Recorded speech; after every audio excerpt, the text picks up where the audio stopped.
Bossing! Matamis at asim na araw sa inyong lahat. Tara, samahan niyo ako sa aking daily vlog para sa aming munting business na healthy lemonades.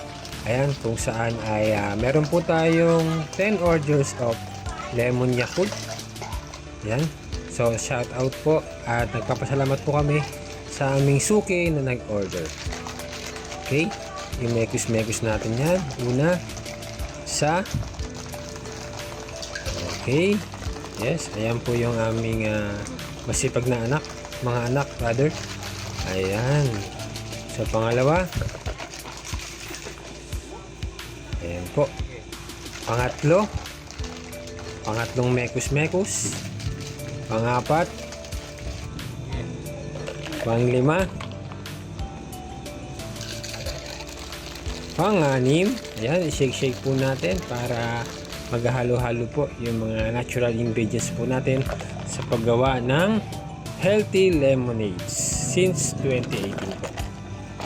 Ayan, napakagandang benefits po niya, no? Maraming benefits po yan ang pag-inom ng lemon Yakult sa ating katawan, lalong-lalo na sa ating stomach or digestive system. Hanggang dito na lang muna. See you on my next vlog.